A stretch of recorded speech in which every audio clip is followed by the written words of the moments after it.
도님들 읽으시고 마지막 절은 다 같이 읽겠습니다. 제가 먼저 읽겠습니다. 다윗이 그의 아내 바세바를 위로하고 그에게 들어가 그와 동침하였더니 그가 아들을 낳음에 그의 이름을 솔로몬이라 하니라. 여호와께서 그를 사랑하사 선지자 나단을 보내 그의 이름을 여디디아라 하시니 이는 여호와께서 사랑하셨기 때문이더라. 요압이 암몬 자손의 랍바를 쳐서 그 왕성을 점령하매 요압이 전령을 다윗에게 보내 이르되 내가 랍바 곧 물들의 성읍을 쳐서 점령하였으니 이제 왕은 그 백성의 남은 군사를 모아 그 성에 맞서 진치고 이 성읍을 쳐서 점령하소서. 내가 이 성읍을 점령하면 이 성읍이 내 이름으로 일컬음을 받을까 두려워하나이다 하니 다윗이 모든 군사를 모아 랍바로 가서 그곳을 쳐서 점령하고 그 왕의 머리에서 보석 박힌 왕관을 가져오니 그 중량이 금 1달란트라. 다윗이 자기의 머리에 쓰니라. 다윗이 또 성읍에서 노력한 물건을 무수히 내오고, 다 같이 읽겠습니다. 그 안에 있는 백성들을 끌어내어 톱질과 썰의질과 철 도끼질과 벽돌구이를 그들에게 하게 하니라. 암몬 자손의 모든 성읍을 이같이 하고 다윗과 모든 백성이 예루살렘으로 돌아가니라. 아멘. 네, 제가 최근에 다윗의 죄로 넘어지는 이 본문을 보면서 제가 크게 배우고 있고, 앞으로 저도 저 자신도 그렇고 우리 지체들을 함께 도와 나갈 때 뭘 해야 되는가에 대해서 굳게 또 다짐하는 게 있는데, 자, 이 성경책은 주제가 명확하죠. 누가 뭐래도 성경책의 주제는 딱 하나밖에 없습니다. 구원입니다. 그런데 우리가 구원을 말할 때 기본적으로 구원이 뭐냐라는 걸 알면서 구원을 말해야 되겠죠. 그런데 이 구원이라는 단어 자체의 한자 뜻이 뭐냐면 위험에서 건져줄 구, 그 다음에 방법이 나와요. 도울 원이에요. 그러니까 이 단어 자체의 뜻이 뭐냐면 내가 스스로 빠져나올 수 없는 절망적인 상황에서 도움을 받아 건짐을 받는다, 이게 구원의 뜻이라는 거죠. 그러니까 성경은 사람이 천국 가는 방법을 말할 때 구원 말고 다른 방식을 얘기를 안 해요. 우린 다 도움받아 천국 가는 거예요. 도움받아 지옥에서 건짐 받는 거예요. 그러니까 기본적으로 성경이 말하는 구원의 개념이 뭐냐라고 하면 우리를 오늘도 지옥으로 끌고 가는 게 죄거든요. 그런데 자 보세요. 우리가 다윗을 보면서 확실히 보는 게 뭡니까? 다윗 믿음 좋은 사람입니다. 이 사람이 15광야를 통과하면서도 주님을 배신하지 않은 사람이에요. 그런데 우리가 확실히 본 게 뭐냐? 다윗이 성적인 죄, 거짓말의 죄, 살인죄에 이게 깊이 빠져 있었는데 하나님은 무려 1년 동안 다윗이 스스로 빠져나오나 지켜보셨거든요. 그런데 다윗은 스스로 빠져나오지 못했습니다. 안 됩니다. 그런데 결국 다윗이 회개함으로 빠져나오기는 했거든요. 그러면 어떻게 빠져나왔습니까? 하나님이 보내셨던 도움의 손길이죠. 나단이 와서 다윗과 싸워줬으니까 빠져나온 거지. 내가 못 버는 나를 알려줬으니까 빠져나온 거지. 만약에 나단이라는 하나님의 선지자가 없었으면 다윗이 어떻게 됐을까요? 다윗은 평생 이 죄를 숨기고 회개하지 않았을 거예요. 어쩌면 자기가 한 일이 죄인지도 모르고 살았을지도 모르고, 어쩌면 내가 잘했다고 생각할지도 몰라요. 아니 다른 왕들 보니까 처첩이 아주 수십이더만. 그리고 신하의 아내가 마음에 들면 뺏어오기도 하는데 나는 그냥 돌려보내줬잖아. 이러면서 이상한 자기 의로움에 빠져 살았을지도 모른다라는 거죠.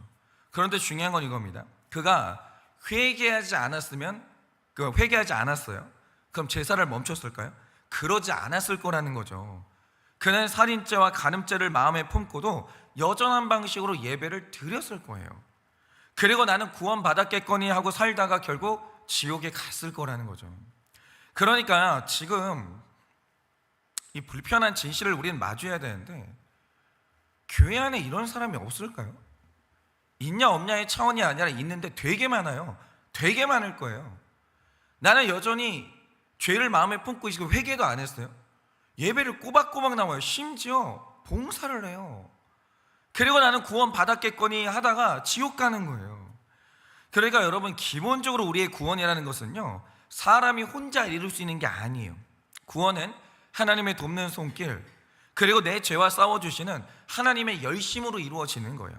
그런데 여기에서 중요한 건 이거죠. 자, 하나님이 우리를 죄에서 구하신다라고 할 때 이것의 구체적인 내용이 뭐냐면 하나님이 우리 안에서 발생한 죄의 존재와 죄가 일으키는 결과들을 처리해 주시는 거예요. 예를 들어서 다윗이 이제 죄를 짓는 순간 하나님이 만드신 영적인 질서 안에서 죄의 결론들이 다윗을 즉시 따라붙기 시작해요. 다윗이 간음과 살인의 죄를 지었기 때문에 이제 그의 집에는 하나님이 내리시는 재앙이 임할 것이고, 그 집에서 칼이 영원히 떠나지 않을 것이고, 이제 다윗의 후손들은 수치심도 없이 백주의 대낮에 음란을 저지르는 그런 집안이 되는 거예요. 그러니까 하나님이 만드신 법 안에서는 모든 우리의 행위는 반드시 그 결과를 불러와요. 근데 제일 무서운 결과를 불러오는 게 뭐냐? 죄예요. 그러니까 제가 유독 이제 이 본문이 있던 그 지난주와 이번 주에 이게 인생이 본문처럼 이게 말씀대로 가는데 그렇게 싸웠어요, 청년들하고. 근데 우리 교회 청년들하고 싸운 게 아니라 여기저기서 청년들의 죄와 이상하게 많이 싸웠거든요. 근데 한 청년이 저한테 이제 연락을 줬어요. 설교를 듣고 줬는데, 그러니까 목사님 설교를 듣고 생각이 지금 너무 많다는 거예요. 너무 많은데 해석이 되는 게 뭐냐면, 내가 교회를 다니는데 내 삶에 자꾸 이 일이 왜 일어나나 몰랐다는 거예요. 근데 설교를 듣다 보니까 내가 죄인지도 모르고 지었던 죄들이 다 깨달아 알아졌고, 이것 때문이었구나, 이걸 알게 됐다는 거죠. 여러분, 이거 정말 중요해요. 자녀들에게 가르쳐주셔야 돼요. 죄는 반드시 그 결과를 불러요. 근데 죄가 불러오는 결과가 세상에서 제일 무서워요. 죄는 필경 저주와 사망을 불러옵니다. 여러분, 죄를 짓는 순간 하나님의 축복은 즉시 나의 삶에서 끊어져요. 그러니까 죄를 지었는데 여전히 축복을 받는 일은 결단코 일어나지 않아요. 그러니까 행복을 축복으로 착각하시면 안 돼요. 죄를 지어도 행복할 수 있거든요. 여러분 잘 들으세요. 쌀독에 빠진 쥐가 행복해요. 근데 죽어요. 그런데 다윗이 이 죄의 문제를 놓고 회개하면서 하나님께 도움을 구했어요. 그러자 일어난 일이 뭡니까? 제가 말씀드렸듯이 우리의 모든 행위는 결과를 불러오는데, 회개라는 행위는 하나님의 용서를 불러오고요, 하나님이 우리를 용서하는 순간 우리에게 따라붙은 저주와 사망을 널리 쫓아내 주십니다. 이게 하나님이 행하시는 우리 죄에 대한 처리 문제. 하나님이 우리 죄의 결과를 처리해 주시는 거예요. 우리 가게 흐르는 저주를 끊어 주시는 거죠. 그런데 오늘 말씀에서 우리가 봐야 될 게 하나 있어요. 자, 근본적으로 죄가 불러오는 사망과 저주의 문제는 하나님이 처리를 해 주셔야 돼요. 그런데 이 죄의 문제에 있어서 우리가 처리해야 되는 문제들도 있다는 거예요. 성화의 영역에서. 오늘은 이걸 봐야 되거든요. 자, 여러분도 죄 지으셨죠? 안 봐도 알아요. 대답 안 해도 알고요. 죄 지었죠? 네? 죄 지었어요. 분명히 그 결과가 막 무섭게 따라붙어요. 나의 삶에 임하고 자녀들의 삶에 임해요. 이걸 이제 하나님이 우리가 회개하는 순간 처리하시는데 우리가 해야 되는 일이 있다고요. 그게 뭐냐? 자, 먼저는 이거죠. 여러분 한번 그런 생각 한번 해볼게요. 사무엘하 11장부터 나오는 다윗의 죄 사건을 잘 보면 모든 일을 다윗이 몰래 저질러요. 다 숨겨요. 그런데 우리가 읽는 성경에는 이 사건의 디테일한 전말들이 싹 다 기록되어 있어요. 여러분, 한 사람의 추악한 죄 짓는 이야기를요, 무려 성경이 2장에 걸쳐서 자세히 그렇게 길게 적어놨어요. 그러면 도대체 이 스토리는 누가 알렸을까요? 그건 다른 누가 아니고요, 다윗 자신이 오픈한 거예요. 그러니까 시편은 다윗이 모든 백성에게 읽으라고 썼던 책이거든요. 그런데 시편 51편을 보시면 다윗이 간음죄를 저지른 다음에 얼마나 괴로웠으며 얼마나 두려움에 떨었는지, 그리고 얼마나 구원에 간절했는지를 다 적어놨어요. 그러니까 이 사건의 전말을 밖으로 고백한 사람은 다름 아닌 다윗 자신이에요. 그런데 생각을 해보세요. 그동안 다윗이라는 사람이 대놓고 음란을 저지르는 사람이고 믿음이 없는 사람이었으면 사람들이 충격받지도 않고 실망하지도 않죠. 근데 그럴 줄 알았다 이러죠. 그런데 평소에 다윗이 보여줬던 모습이 뭐냐?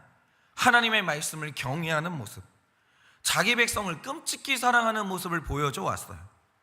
그러나 어느 날 다윗이 사실은 제가 할 말이 있어요 라고 하면서 이 죄의 내용을 고백했을 때 사람들이 느꼈을 실망과 충격이 이해가 되십니까? 말씀을 그렇게 사랑하는 줄 알았던 다윗이 알고 보니까 하나님의 말씀을 너무 오랜 시간 업신여기고 살았고, 죽은 우리아를 불쌍히 여겨서 그의 아내와 아이를 돌봐주는 줄 알았더니 알고 보니까 다윗이 바세바를 강제로 취했고, 우리아의 아이인 줄 알았던 그 아이가 알고 보니까 다윗의 아이인 거예요. 우리아는 누가 죽였냐? 다윗이 죽였던 거예요. 이건요, 아침 드라마에서 나오는 스토리예요. 그러니까 다윗이 이 모든 죄를 고백했을 때 얼마나 많은 사람들이 실망하고 비난을 했겠냐고요. 어마어마한 수치심이 머리부터 발끝까지 부어졌을 거예요. 무명의 사람도 아니고 이 나라에서 제일 유명한 사람이 이런 수치를 당하면 여러분, 다윗이 당했던 그 모욕감, 수치감, 이거는 어떨 거라고 생각하세요? 진짜 힘들어요. 그런데 더군다나 이렇게 수치를 당하는 것도 힘든데 내 죄 때문에 아이까지 죽었어요. 그러면 수치심에 더해서 죄책감이 더하게 되는데, 이럴 때 사람이 느끼는 유혹이 뭐냐? 죽고 싶어요. 엄청 괴롭거든요. 엄청 괴롭거든요. 그러니까 사람들이 죽을 수는 없어요. 괴로운데 죽을 수는 없어요. 그러면 복음이 없는 사람들이 하는 마지막이 뭐냐면 합리화 아니면 변명 아니면 회피인 거예요. 그냥 잊고 사는 거예요. 왜냐하면 이거 기억하고 살고 직면하고 살잖아요. 못 살아요. 너무 괴롭거든요. 그러니까 이럴 때 다윗이 느꼈을 법한 감정이 뭐냐라고 하면 딱 죽고 싶은 거예요. 자살해서 온몸에 쏟아지는 이 죄책감, 수치심, 이 고통을 그냥 피하고 싶은 거죠. 그런데 저는 목회자니까 다윗의 마음이 너무 이해가 돼요. 제가 이렇게 죄를 회개하자고 말하는 설교자인데, 여러분이 어느 날 알고 보니까 제가 성적인 죄를 짓고 있었어요. 심지어 음란에 대한 설교를 하는 와중에도 성적인 죄를 짓고 있었고, 회개를 하자고 외치는 와중에도 나는 회개를 안 하고 있었다라고 하죠. 이걸 뒤늦게 성도님들이 알게 되면 얼마나 실망하고 충격받고 배신감을 느끼겠어요. 아마 제 눈앞에서 성도님들이 쑥쑥 떠날 거예요. 그러니 만약에 그런 일들이 일어나면 분명히 어떤 성도님들은 단순히 교회를 떠나는 게 아니라 하나님에 대한 신뢰가 무너지면서 아예 신앙을 잃어버리는 분들도 있을 거예요. 내가 만약에 지옥 가면 박현성 목사 때문에 지옥 가는 거야. 나는 저런 목사가 외쳤던 하나님은 나 믿을 수가 없어. 큐티책 다 불태우고 그리고 교회를 떠나고 하나님을 떠나는 거죠. 그걸 보는 목회자의 마음은요, 정말 상상만 해도 감당이 안 돼요. 그런데 만약에 제가 이런 괴로움을 안고 집으로 가요? 그럼 아내가 저를 위로해요? 안 하죠. 왜? 아내가 제일 큰 상처를 받았는데. 딸은 저에 대한 존중이 있겠어요? 없죠. 나한테 너무 실망했는데. 온 집안이 우울증으로 깔아앉아가지고 막 어두워져 있는 거예요. 그런데 거기는 내 집이니까 나는 날마다 거기를 들어가야 돼요. 그러면 나 때문에 일어난 이 모든 일을 보는 저의 심정은 어떨까를 생각을 해보면요, 그냥 제일 큰 소원이 죽는 거예요. 제일 큰 소원이 죽는 거예요. 이렇게 되면 아무 생각이 안 드는 거예요. 저는요, 이 당시에 다윗이요, 죽고 싶었을 것 같아요. 딱 죽고 싶었을 것 같아요.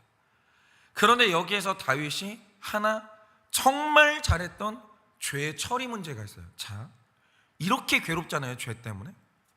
사탄이 즉시 유혹하는 게 뭐냐면, 야, 죽자. 네가 무슨 소망이 있냐. 딸은 너한테 실망했고 아내는 너 때문에 평생에 잊을 수 없는 상처를 받았고 온 교회가 이게 완전히 무너져 내려오는데, 야, 죽자 그냥. 이걸 감당하고는 어떻게 살래? 네 인생 완전 끝났어. 사탄이 그렇게 속삭이는 거예요. 그런데 여기에서 다윗이 하나 딱 잘한 죄의 처리가 있어요. 그게 뭐냐? 그가 죽지 않고 살아서 이 모든 괴로움을 감당했다라는 거예요. 근데 잘 들으세요. 이 지옥 아닙니다. 지옥은 이 괴로움이 안 끝나거든요. 한번 살아보시라고요. 이 괴로움이 어느 날 끝나요. 제가 여기에서 하나 크게 배우는데, 여러분, 산다는 것은요, 기본적으로 모두가 그래요. 내가 처참하게 무너지는 그 순간을 경험해야 되는 것이고, 살면서 인간은 누구나 다 수치를 당해야 되고요, 비참한 패배의 날을 경험하게 돼요. 여성들이 살다 보면요, 나이 들어서 그렇게 소중했던 여성성이 사라져요. 여성으로서 나의 모든 것들이 끝나요. 남자들은 힘을 잃고 직장에서, 가정에서 내 존재 자체가 쓸모 없어지는 날이 와요. 그러면 이제 살아서 뭐하나? 이런 생각이 들면서요, 죽고 싶어요. 앞으로 더 산다 한들 무슨 소망이 있겠는가, 이런 순간이 온다니까요. 그럼 어떤 생각이 드냐면 죽고 싶어요. 더군다나 죄의 자리에 넘어져서 죄책감이 내 가슴을 찌르면요, 나 같은 존재는 우리 집에서 사라지는 게 우리 집에 도움이 되지 않는가? 나만 없어지면 우리 집이 다시 한번 웃음을 회복할 수 있지 않는가? 이런 생각이 든다고요. 그런데 하나님이 명하시는 게 뭐냐? 인생은 영광스럽고 기쁜 날만 살아야 되는 게 아니라 네가 수치의 자리에 떨어지고 취약한 피해자, 취약한 가해자가 되고 온 세상의 비난을 받는 자리에 떨어진다 할지라도 너는 죽지 말고 살아야 된다라는 거예요. 절대로 죽으면 안 된다라는 거예요. 그러니까 만약에 이제 이런 죄를 지은 분들이 있다면 진짜 그럴 것 같아요.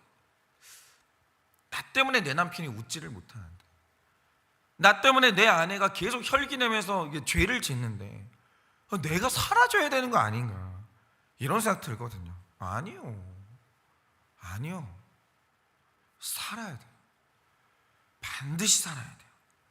그러니 힘든 일이 있어서 죽고 싶다는 생각이 드는 분들이 있다면 우리가 지금 서로를 응원하길 바라요.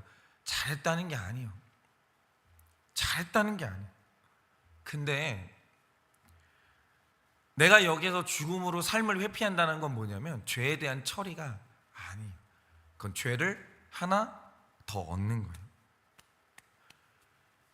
정말 이 죽음으로 모든 걸 회피하고 싶을 때 반드시 해야 되는 가장 첫 번째 죄에 대한 처리가 뭐냐면 죽지 말고 끝내 살아내는 거예요. 잘 들으세요. 살아있으면 아직 안 끝났고요, 안 끝났으면 살아야 되는 거예요. 머리 한번 세차게 흔들고 죽고 싶다는 생각을 이렇게 털어버려야 돼요. 안 끝났다니까요. 회복할 수도 있다고요. 그러면 자, 죽지 않고 다윗이 살았어요. 그러면 그 다음에 해야 되는 일이 뭐냐, 이게 중요한데 24절을 보시면 다윗이 이렇게 기록되어 있어요. 다윗이 그의 아내 바세바를 위로했다라고요. 근데 제가 이 구절을 읽는데 마음이 울컥한 거예요. 왜냐, 제가 계속 말씀드릴게요. 다윗이 이 무서운 죄를 왜 지었다고 했습니까? 다윗이 어느 날부터 교만해져서 업신여기는 마음이 생겼는데 이렇게 되니까 하나님의 말씀이 나랑 아무 상관이 없고 바세바가 느끼는 고통이 나랑 아무 상관이 없는 거예요. 그저 다윗 머릿속에 딱 하나 짐승이 됐는데 지금 내가 느끼고 있는 성욕을 해소하는 게 가장 중요해요. 이것 때문에 이 바세바가 얼마나 수치심을 느낄지, 얼마나 자기 남편한테 죄책감을 느낄지, 얼마나 괴로울지 안중에도 없는 거예요. 안중에도 괴물이 된 거죠. 그런데 이 모든 죄의 결론으로 나의 어린 자녀가 죽었어요. 나는 온 세상에 수치를 당했습니다. 그런데 이렇게 되면 수치심에 빠져서 어떤 사람들은 방문을 딱 닫고 세상과 단절하고 회피하거든요. 그게 이 죄에 대한 처리냐고요. 아니라는 거예요. 그게 아니면 모든 걸 내려놓고 자기 인생을 자해하면서 일평생 마음에 짐을 지고 어둡게 살아가요. 그건 또 답이에요? 그게 이 죄 지은 사람의 양심적인 행동이에요? 그것도 답이 아니라는 거예요. 하나님이 원하시는 죄에 대한 처리는 그게 아니라는 거예요. 오늘 다윗이 정답을 보여주는데 그게 뭐냐, 이전에 바세바의 고통을 업신여겼던 다윗이 드디어 바세바를 위로해요. 그런데 이 위로에 뭐가 있겠어요? 여보, 내가 미안해. 이 모든 일이 나 때문에 일어난 일이야. 당신이 잘못해서 일어난 일이 아니라 나 때문에 일어난 일이야. 얼마나 그동안 힘들었냐고. 미안하다. 사과한다. 그러면서 바세바의 마음을 진심으로 위로하는 거예요. 무릎 꿇고 사과하는 거예요. 그런데 다윗이 보여주는 위로가 뭐냐? 이 사건에서 하나님이 그토록 원하셨던 회개의 모습이고 하나님이 그렇게 기다리셨던 다윗의 변화된 모습이에요. 이게 죄의 처리예요.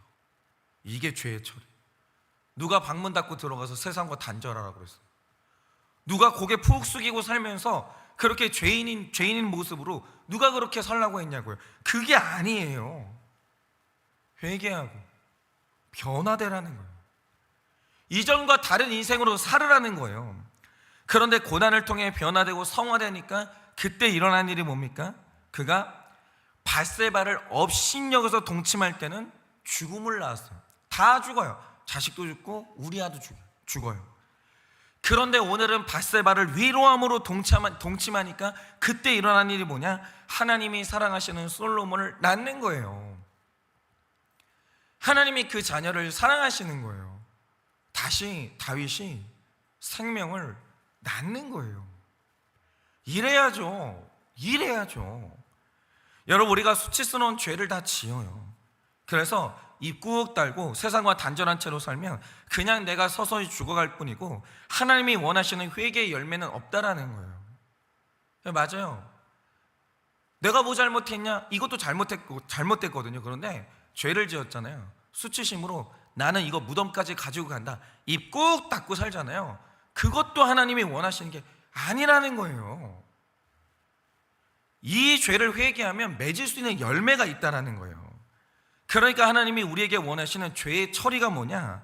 내가 당했던 수치가 약재료가 돼서 다른 죄인을 살리고 위로하는 그 사역으로 나가게 된다면 솔로몬을 낳는 역사가 일어나는 거예요. 그러니까 제가 정말 안타까운 게 뭐냐면 우리가 공개적으로 이제 간증을 하거든요. 죄고백 간증을 하는데 그러면 누구는 이 간증을 듣고 이거 북한에서 하는 자아 비판 아니냐 뭐 이러는 거예요. 여러분, 그렇게 분별이 안 됩니까? 그렇게 분별이 안 돼요? 여러분, 북한에서 하는 그 자아 비판은요 그냥 자기에 대한 공격이고 우리가 하는 간증은요 죽어가는 사람을 살리고 위로하는 사역인 거예요. 그러니까 자아 비판은 나를 향한 거고 간증은 밖을 향한 거예요. 나는 이미 살아났어요. 중요한 건 뭐냐면 내 이야기를, 나를 살리신 하나님을 나눠줘야 될 거 아니에요. 나눠줘야. 오늘 다윗이 이런 이 스토리를, 이 지저분한 스토리, 이거를 성경에 왜 기록했어요? 네가 아무리 추악한 죄에 넘어져서 바다 끝으로 떨어진다 할지라도 하나님이 너를 살려. 회개하면 회복이 돼. 하나님이 사랑하시는 솔로몬을 낳을 수도 있어. 여러분, 다윗이 이걸 말해주고 싶은 거예요. 이게 뭐냐? 죄악된 자기 인생의 스토리가 약재료가 되는 거예요. 약재료가 되는 거예요. 이거 하라는 거예요. 이거 하라는 거. 이게 무슨 자아 비판이에요. 사람 살리는 사역이지. 제가 처음에 한일교회를 와가지고 가장 열심히 한 일이 뭐냐면 저도 배웠어요. 딱 하나밖에 안 했어요. 제 죄 고백하는 거예요. 그런데 제가 죄 고백한 이유가 뭐겠습니까? 우리는 다 100% 죄인이기 때문에 그 당시에 아무도 저한테 오픈 안 했죠. 소통을 안 했으니까. 근데 말 안 해도 알아요. 내 눈앞에 앉아있는 처음 보는 우리 성도님들이 무슨 죄를 지었다는 거 다 알죠. 인생의 무덤까지 가져갈 죄가 있다는 건 다 알았어요. 그런데 다윗처럼 제가 먼저 이걸 꺼내놓고 복음 안에서 죄를 처리하는 자유한 모습을 보여줘야 되는데 어떻게 그분들이 자기 죄를 오픈하냐고요. 다른 방법이 일치 없어요. 그냥 담임 목사인 제가 먼저 자유함으로 오픈해야 되는 것이고, 나 같은 죄인이 어떻게 하나님의 은혜를 받아 여러분을 만나는지, 나는 어떻게 목사가 됐는지 나의 사연을 약재료로 써야 되는 거예요. 맞아요. 저는 원래 강단에 서면 안 돼요. 저 같은 사람이 무슨 말씀을 가르치기는 그런 주제도 안 되죠. 저는 그냥 마땅히 비난받고 죽어야 되는 죄인이에요. 그러나 이런 나를 하나님이 살려주셨다고요. 내 이야기 하는 게 아니에요. 나를 살리신 하나님을 얘기하는 거예요. 왜냐? 죄에서 살아난 내 간증으로 용기를 내서 고백해야 되는 그 한 사람이 있기 때문이고, 내가 살아난 간증으로 위로받아야 될 밧세바가 있는 거예요. 지금 세상에는 누군가 지금 죄가 처리가 안 되고 있다니까요. 죄는 지었어요. 지금 온몸으로 저주와 징계를 받고 있어요. 근데 이걸 어떻게 처리해야 될지를 모르는 지체들이 얼마나 많은지 몰라요. 저는 만나요. 저는 만난다고요. 사람들이 죄를 어떻게 처리하는 줄을 몰라요. 근데 왜 저한테 연락을 해주겠어요? 제가 제 죄를 처리한 이야기를 먼저 했기 때문이에요. 그러니까 어느 날 저한테 연락이 와요. 저도 이런 죄를 지었고 이런 일을 당하고 있는데 어떻게 처리해야 되나요? 알려주는 거예요. 그러면 그 사람의 죄의 문제가 처리되고 또 이것 때문에 살아나고 위로받는 밧세바가 있는 거예요. 그런데 죄인이 자기 사연을 이렇게 사람 살리는 약재료로 쓰기만 하면 오늘 다윗처럼 솔로몬을 낳는 역사가 일어난다라는 거예요. 일어나요. 그러니 오늘 하루도 이 죄를 처리해야 되는데, 일단 나의 죄에 대한 처리는 하나님이 하시는 거예요. 그런데 내가 해야 되는 게 있어요. 이건 아무도 못 피해가요. 내가 해야 되는 게 있어요. 그럼 내가 해야 되는 일이 뭐예요? 정리할게요. 죽지 말고 사세요. 죽는 건 죄에 대한 처리가 아닙니다. 죽지 말고 사세요. 그리고 또 하나는 회개하고 살아난 내 사연을 이제는 약재료로 쓰세요. 이걸 가지고 죽어가는 밧세바를 위로해야 되는 거예요. 살려야 되는 거죠. 이 두 가지를 잘 하셔서 여러분 인생에도 하나님께 사랑받는 솔로몬이 태어나고 이 인생에 회복되는 역사가 일어나시기를 예수님의 이름으로 축원합니다. 이 시간에 제가 기도하고 축도함으로 예배를 마치겠습니다. 기도하겠습니다. 하나님, 다윗이 죄를 짓고 인생이 쑥대밭이 됩니다. 하나님은 1년 동안 아무런 응답을 안 하시고 나는 저주를 받았고 나의 삶 가운데 자식이 죽고 충신이 죽습니다.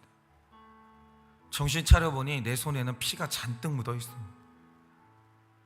이 사실이 알려지고 나를 신뢰했던 모든 사람들이 경악하고 충격받고 나에 대한 신뢰를 철회하며 다 등을 돌립니다. 내 인생은 다 망한 것 같습니다. 끝난 것 같습니다. 우리 가정은 다시는 예전처럼 돌아갈 수가 없고 내 인생의 화목함이라는 것은 일어날 수가 없을 것 같은 절망감이 우리를 바다 끝까지 끌고 들어갑니다. 주님, 그러나 오늘 다윗이 말해줍니다. 절대 끝이 아니라는 거예요. 네가 회개함으로 주님께 의지해서 주님이 너에게 은혜를 베푸시고 네가 해야 될 그 적용들을 해나가기 시작하면 너의 인생에도 반드시 웃는 날이 온다. 너의 가정에 다시는 회복될 수 없을 것 같았던 그 화목함, 그것이 반드시 회복이 된다. 너의 인생에도 죽음만 낳는 것이 아니라 생명을 낳는 역사가 일어난다. 하나님이 너를 사랑하신다는 그 음성이 회복된다라고 오늘도 우리에게 말씀하여 주십니다. 주님, 복음은 능력입니다. 하나님은 모든 허다한 허물을 덮는 사랑의 하나님이십니다. 이제 내가 이 말씀을 믿고 적용해야 합니다. 이 말씀 믿고 적용해야 합니다. 이제 나의 수치스러운 과거, 그러나 말씀으로 살아난 나의 모든 이 사연들이 간증이 되어서 이제는 죽어가는 밧세바를 위로하는 사역으로 나가야 합니다. 그럴 때 나의 삶 가운데 밧세바가 살아나고 솔로몬이 태어나는 역사가 일어나고 나의 삶 가운데 나의 삶을 다시 쓰시는 그 하나님의 역사가 일어나는 것을 보게 될 줄 믿사오니 하나님 다 이 방향으로 가게 하여 주시고 오늘 배운 말씀을 따라서 나의 죄를 처리하는 우리 모두의 하루가 될 수 있도록 은혜를 허락하여 주시옵소서. 지금은 우리 주 예수 그리스도의 은혜와 하나님 아버지의 그 크신 사랑과 성령님의 위로하시고 교통하여 주시는 그 역사하심, 이젠 나의 삶 가운데 임한 이 모든 죄의 결과들을 말씀을 따라서 잘 처리하여 사랑하는 솔로몬을 낳고 죽어가는 밧세바를 살리기를 원하는 사랑하는 모든 주의 종들의 머리 위에 지금으로부터 영원 무궁토록 함께 있을지어다. 아멘.